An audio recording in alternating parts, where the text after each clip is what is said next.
it's me, Jay, and I'm back again to continue reviewing Kyuranger. This time with episode 2, Here We Go, The BN Thieves. The episode opens with Lucky recapping the events of the previous episode and how he became a Kyuranger, once again spouting his catchphrase. Take a shot every time he does this from this point on, folks. However, the recap falls back to reveal it's actually an alien news broadcast telling us that Dark Matter has branded the Kyurangers as a criminal organization, putting a massive bounty of 50 million space bucks on them.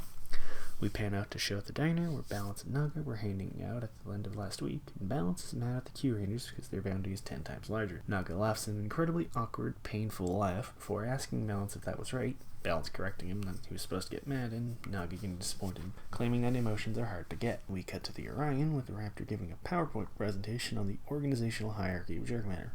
Bottom rank of the Mooks. Then the Daikon, or the Magistrates, as it's subbed. The bosses of each planet are Monsters of the Week this season. Then the Karo Ministers is subbed, who act as the governors over specific segments of the galaxy, I think. It's not really explained. And it was Arajon as that rank, and then of course the top being the Shogun, Don Armage. We get a quick joke of Lucky mishearing Don Armage's name, and the others then explain that they each come from the systems that represent their Q-Time. A brief little joke, Gar says that despite how he looks, he comes from the Okami or Lupus system, and Hammy points out it's going to be exactly how he looks. After gets mad at all the distractions from her presentations and snaps the little pointer stick she had in half, and then a cute little doodler at the top too, it's a shame. And then she recaps the legend of the Kyurangers we heard. Lucky realizes that with 4 of them left, they should start actively looking for them, and Spada, Overtime changed his name, so it's gonna be Spada, so I'll call him that from now on. Tells him that searching the entire universe for 4 people is basically impossible, but Lucky throws a dart at Starman and it just so happens to land on planet Jagama.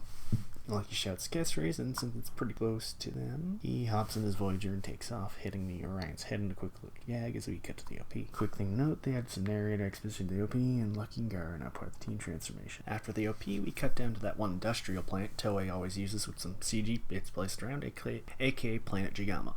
To be fair, they at least make a joke about it, how it's a wealthy industrial world, so that's kind of funny how it's blatantly just, the Toei stock location. Lucky wanders around, he sees Balance and Naga riding on those water jetpack things.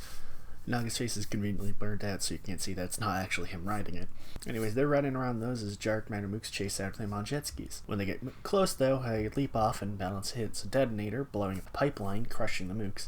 He and Naga proceed to deliver a really goofy catchphrase and bunch of silly poses. Add some JoJo joke here or some bullshit, I don't really care. Lucky comes running towards them, spouting his catchphrase in a moment where it's actually applicable, and asks if they're Kyurangers. Cut back to that diner from earlier, and Balance informs Lucky that they sadly aren't Kyurangers, but says that this must be some kind of good fate for them, and asks if Lucky wants to be their friend. Balance explains that they are good, kind thieves who only steal from Dark Matter and such, and Lucky agrees to be his friend. Naga, however, doesn't know what friends are, and asks Balance, who takes him aside and starts whispering something to him. Lucky asks if Naga doesn't want him to join their crew, but Balance says that Naga is from the Hibitsky, or Ophiuchus system, that long ago his race purged themselves of all forms of emotions or expressiveness in a bid to eliminate all conflict. Basically, they're the neutral planet from Futurama. Oh my god, how many Futurama jokes am I going to be making this season? Anyways, Balance tells Lucky that they're trying to break into one of Dark Matter's command ships and steal a rare gemstone, and Lucky agrees, saying that they'll, quote, test their luck. We now immediately cut to the other Kyurangers, now on the planet's surface, with Hammy mockingly repeating the same thing Lucky just said. I don't know how she heard him, but she did. However, as luck would have it, they run into the 3 and Lucky introduces them to the team. Balance greets them all but says Lucky's working for them now. Hammy gets mad at this and Lucky just tells her to trust him on this. Garu does and hands him the spare Seiza blasters they had brought down, which is grounds for another Lucky catchphrase. We fast forward to Lucky and Naga sneaking around, and Naga asks Lucky what friends are. Lucky says that he and Balance are friends, but Naga takes it as friends decide important matters for you. Lucky corrects him, says that's not right, says that he should decide what he wants to do for himself, and his friends are those who help him with that goal. Lucky asks Naga what it is he wants, and with Naga stating that he wants emotions, Lucky says that's a good plan and that he and Naga are going to be friends.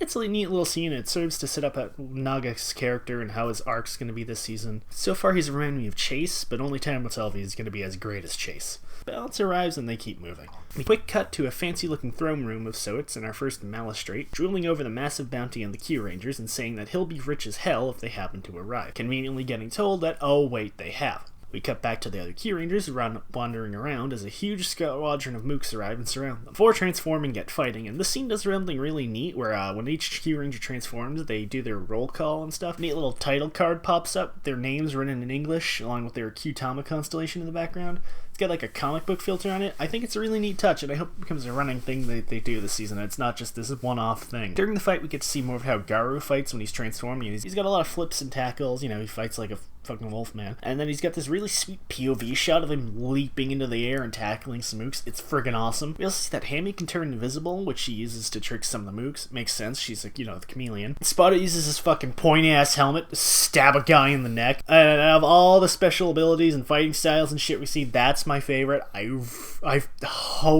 hope he uses it more. It's probably gonna break the helmet, but still.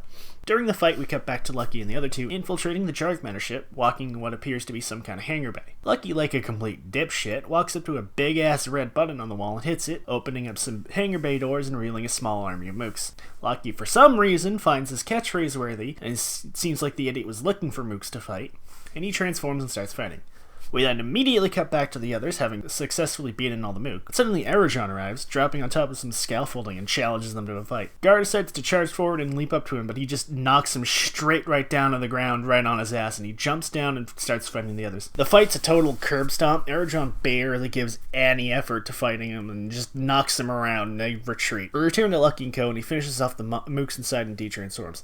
He chose a bad moment then as our monster of the week, whose name is Gametsui, I think it's pronounced. He appears and is flashing some important looking badge at them. As a design, he's alright as the villain of the week. He's basically just a big fat dude with like a weird Egyptian thing kinda going on with his coloring, and he's kinda got like those eyes, the eyeliner, and the swirls on him. I don't know, he's got this big ass tail and he's got a bunch of gold teeth, which I think is kinda neat. He declares that he's gonna take them in and get the reward. Lucky says for him to get ready because they're gonna fight, but Balance suddenly knocks him out with these weird taser cable things he has and hands him over. Naga's confused and Balance says that he was planning on betraying Lucky straight from the start. Gametsui thanks him and Balance asks him in return he can peek at that super rare valuable gem he had, which he agrees, as the mooks go to grab Lucky. All of this causes Naga to get angry. He decides that he'll betray Balance too. Balance thinks he's making a joke, but Naga, remembering what Lucky said to him earlier, says that he'll decide on his own that Lucky's his friend. Balance is legitimately surprised at this, and Gametsui orders his mooks to grab Naga too. Naga and Lucky are carted off and Balance grabs the Seiza blasters, and he's still surprised by Naga's display of anger. After a commercial break, we cut back on board to the Orion, with the team tending their injuries.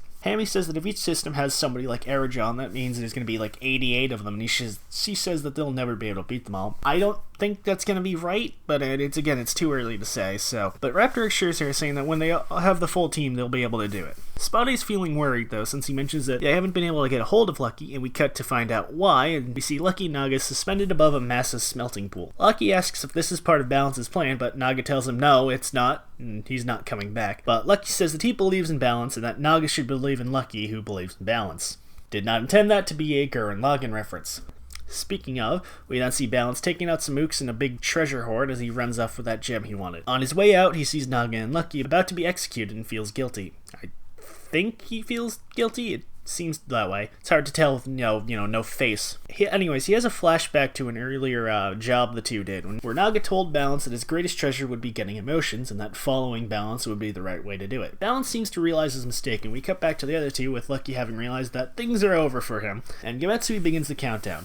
Countdown ends and he pulls the lever to drop them, but nothing happens. Surprisingly, Balance did come to their rescue, revealing that since he's a robot, he can manipulate machinery, and then he rescues them. And some mooks come after them, but Naga reveals that he's able to briefly paralyze people with his eyes. I'm a little annoyed at this. These powers are totally assholes and had no setup, no foreshadowing at all. It's kind of lazy. Either way, Naga asks Balance why he came back, and obviously lying and avoiding apologizing, he tells him that he realized it would be easier to get what they both desire if they worked with Lucky. Naga gets pissed and says that they'll defeat Jargmatter, which impresses Balance. Suddenly, the gem he stole starts glowing and spits out the gold and silver Kyutama. Lucky catchphrases, and Balance and Naga grab the spare Seiza blasters they had and they transform. Balance and Naga becoming Tenbin Gold, or Libra Gold, and Hibitsukai, or Officious Silver. I like their suits a whole lot. They're some of the standouts so far. I like Gold more, though. The three pose and go to battle, blasting a hole in the wall and running outside as a big gunfight ensues between the Kyurangers and the mooks. Lucky shows Balance the Q weapons they got and both put into sword mode, but Balance finds it way too heavy and switches over this cool crossbow form, which he finds more his style. Naga, however, decides to go with the scythe, which is almost as cool, but not by enough. They manage to defeat the moose quickly, but Gemetsui arrives and they start to fight. However, the fight is again over quickly since he's barely any match for the three of them, and they manage to beat him, finishing off the combined shot from the Seiza blasters they called the All-Star Crash. Leo sends off a message to the Orion telling them to get down on the planet, saying that they might as well destroy Dark Matter's ship while they're here before calling his Voyager and taking off. They form Kyuranger and head towards the ship, but it begins to take off, and back on the ground, Gemetsui's nifty badge from earlier shatters and he grows to giant size. As a method for growing the monsters, I think it's really neat. And, it's not some random, oh, here's a big laser, or whatever. It's, it makes sense. Battle once again begins, and Gemetsui uses a big tail swipe on them and manages to knock them around a decent amount. Balance and Naga said they should try to summon their own Voyagers, and they do. A small ship that kind of looks like a set of scales and a flying snake head, respectively, that transform into small humanoid forms. I like the design of both of these forms a lot, but I'm really disappointed that their humanoid forms are just CG and not actual physical suits. It's kind of disappointing. The two Voyagers manage to turn the tide of the battle for them, and Kyuranger gets back on its feet and starts helping. Balance and Naga decide that they want to be part of the mech and quite literally yank Hammy and Spot out of their spots on Kyuranger and jump in there instead. Lucky catch raises and they charge on, disarming Gemetsui and doing some really serious damage to her. Kyuranger manages to launch him into the air, sending him straight towards the ship. They use their finisher called Trick Break, which consists of throwing Libra Voyager like a giant yo-yo at them, destroying both Gemetsui and his ship. We return to the Orion, Naga and Balance having formally joined the team and being given their team jackets, or in Balance's case, repainting himself to look like he has one. Naga says it looks good in an overly shocked manner, and Hammy sarcastically says it's not great and that's barely any different, which pisses Balance off, but Spada quickly diffuses the situation. Gar congratulates Lucky on being able to find 2 more Kyurangers, but Raptor doubts this luck will continue. Right before the credits, we cut to another planet where a mysterious cloaked figure sits on a large outcropping of rocks holding a Q-Tama and a strange necklace. And to note, in the end credits, Balance and Naga got added to the dancing, obviously. So overall, I think this is a better episode than the first. It's still not that great. The pacing is better since, the 2 Rangers we're introduced to are already together, so we don't need to spend too much time on each individually and then getting to them. But it still feels kind of rushed, and the fact that the show is still basically running on complete plot convenience based entirely on luck is getting really old. It's gonna get even more old if it keeps going. I like Balance and Naga already, and I feel that out of the main 9 Rangers, they'll probably be the 2 most popular ones. I'm having high hopes that this season's good. I'm having a feeling I'm gonna be let down, though. With that being said, those are my feelings on this episode. Anyways, I figure I should do this intro thing seriously this time. If you liked the video, give it a like. If you didn't, give it a dislike. If you want more, subscribe. You know the gist. There's various social media links for the podcast in the description, so go and check those out.